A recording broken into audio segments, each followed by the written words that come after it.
如果你手里只有一台油车，暂时又没有钱换电车，那跑滴滴还能不能赚钱？答案是能，但要比以前更辛苦，也更讲究算账。现在跑滴滴的环境早就不是几年前那个只要肯跑就月入过万的年代了。油价涨了，补贴少了，平台抽成高了，乘客更精明，竞争更激烈，再加上电车遍地开花，比亚迪、ion、几何、启源、腾势这些车满街都是，油车司机心里多少会打鼓。很多人觉得电车成本低，省钱省心，好像油车已经没出路了，但真相其实没那么简单。电车确实有优势，但油车依然能活下去，只是要活得更精明。如果你已经有车，不需要贷款，不需要租，那你的入场成本几乎是零，你只要油钱、保养费加上时间就能上路挣钱。现在很多跑滴滴的油车司机每个月流水能做到12000到15000，滴滴平台抽成一般在20%左右，有时候乘客用优惠券平台搞活动，你的分成还会被压一点，算下来流水13000，平台抽2600，剩下10400。接下来是成本，油钱是大头。如果你开的车是轩逸、卡罗拉、英朗这种100公里油耗7升左右，每升油8块钱，100公里要花56块，一个月跑6000公里，光油费就要60乘以56，也就是3000多，再加上保养、轮胎折旧、保险、停车这些杂项，一共大概4000左右，最后到手净赚6000左右。要是全职跑，每天10小时以上，能到7000多，但如果你跑得少，接单不积极，那可能连5000都保不住。电车司机的账看起来就要轻松得多。以比亚迪秦 Plus EB、iONIS、几何 A、启源 A05 这些车型为例，100公里电耗15度电，1度电0.7元，算下来100公里才10块5，跑6000公里，电费不过650块，快充贵一点也不会超过1000。相比油车3000多的油费，一来一去就是2000多的差距，再加上电车不用换机油、火花塞、变速箱油，维修少，保养便宜，刹车片还能靠能量回收省下来，年下来能多省上万元。所以现在不少司机一算账，立马决定贷款换电车，觉得跑电车滴滴稳赚不赔。但很多人忽略了一个事实，有不少电车司机其实不是买车的，而是租的。租赁公司、合作车队、平台直营都推出了电车跑滴滴租赁方案，听起来很诱人，不用首付，不用贷款，交个押金就能上车开单。可问题是租金高得惊人，主流纯电网约车型像秦 Plus、iONIS、几何 A， 一个月租金在3000到4000之间，有的地方还要加服务费、保险金，算下来一个月光租金就抵掉油车司机的油费差价。电车司机虽然省了电费，但多了租金，结果到手的钱反而差不多。很多租电车的司机一开始也以为能多赚，结果月底一结账发现跑得累死，纯利润还不如那些自己开旧油车的。租电车的模式听起来灵活，其实绑得更死。你每个月要保证出勤达到平台要求，否则租金照扣，收益反而被吃掉。油车司机至少可以自己安排时间，今天跑少点，明天补回来。租电车的司机不行，一天不跑就等于白交租金。有的车队甚至规定每个月跑够多少单才能享受电价补贴、停车优惠，不达标全无。很多人跑到最后发现自己其实是在给租赁公司打工。电车是省电没错，但租来的电车可一点都不省心。当然，如果是自己买的电车，那账就完全不同了。电车司机的优势立刻显现，电费低，维修少，补贴多，再加上城市基础设施完善，跑起来效率很高。像深圳、上海、杭州这种地方，充电桩密集，快充多，几乎随时能补电，不会影响接单效率。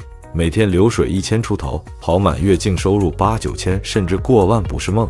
尤其是有私人充电桩的司机，晚上回家插枪，第二天一早又满电出发，几乎没有额外等待成本。相比之下，油车司机天天加油算油耗，确实心累，但油车有它的底气，那就是稳定。它不怕冬天掉续航，不怕装坏，不怕排队，不怕限电，不怕电池衰减。油车想跑就跑，3分钟加满油，立刻能再战10小时。电车司机则要看电量、算路线、规划时间，尤其是冬天，电池掉电快，有时候开着暖气，一趟长单就干掉半个电。再碰上充电站排队，原本一天能跑30单，现在20多单就得收工。电车是省钱，但时间花得更多，你省下的那点电费很可能被时间吃回去。油车的灵活性是电车比不上的，你跑跨城单，从市区送客去郊区或者机场，油车完全不用担心回来没有哦。电车司机得掐着电量算，有时候不敢接太远的单，怕去得了回不来。这种心理压力，油车司机从来没有。下雨天、暴晒天，油车油耗虽然高一点，但不会出意外。电车遇上极端天气，充电时间更长，续航更短。这种自由度的差别，其实也是一种收益，只不过算不进账单里。很多油车司机现在的困惑是觉得别人都换电车了，自己是不是落伍？其实不然。对于暂时没钱换车的人来说，油车反而更现实。你不用掏钱买新车，也不用每月交租金，只要勤快点、精打细算点，照样能赚。电车省的是成本，但要靠环境配合；油车耗的是油，但完全靠自己掌握。现在跑滴滴赚钱，不在于车是油的还是电的，而在于谁跑得多、谁跑得久、谁跑得聪明。省油这件事，油车司机要学会用脑子跑，别死磕高峰期，堵在路上油耗翻倍；别空驶太多，尽量接连单，不要原地怠速吹空调，油费全被风吹走。有些老司机总结的经验比节能模式还好用，路线规划、闭堵、时间分配，这些全是利润。你不是在开车，是在算账。能把每公里的成本压到最低的人才是真正的赢家。再看长期折旧，电车掉价快是众所周知的。跑网约车的电车一年掉个1/3都不稀奇，尤其是跑量大的车，电池循环衰减快，残值低。油车虽然维护贵，但保值率高得多，跑2-3年再卖，至少还能回点本。电车再好，几年后电池换不起就是废铁，而油车哪怕老点，修一修还能继续干活。对暂时资金紧张的司机来说，这种能撑时间的特性特别重要。现在的滴滴平台越来越看重电车，这点也是真的。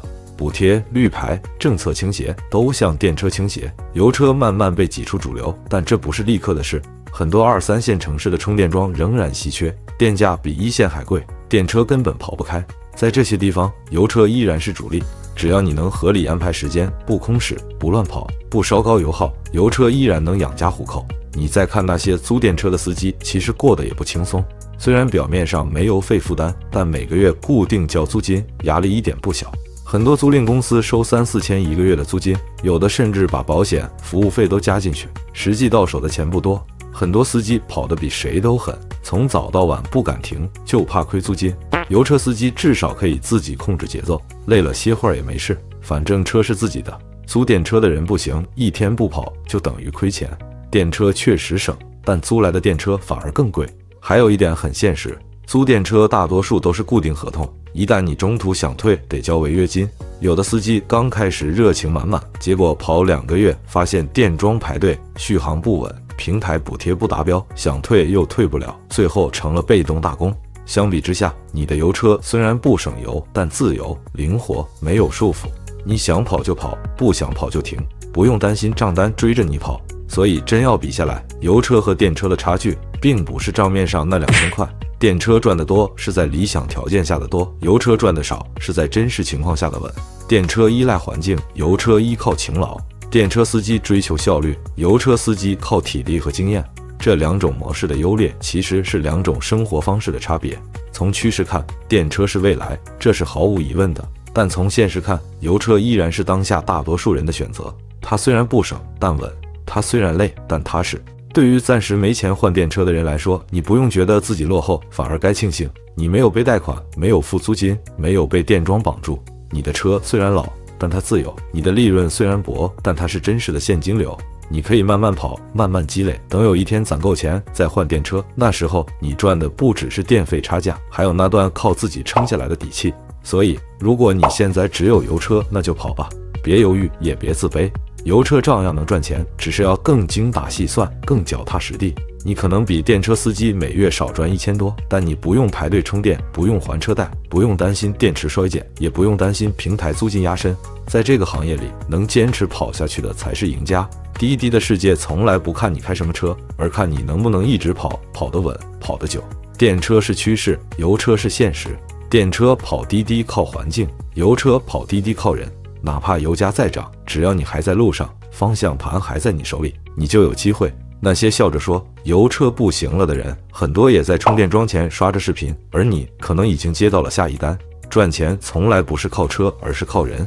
能把生活跑稳的人，开什么车都能赢。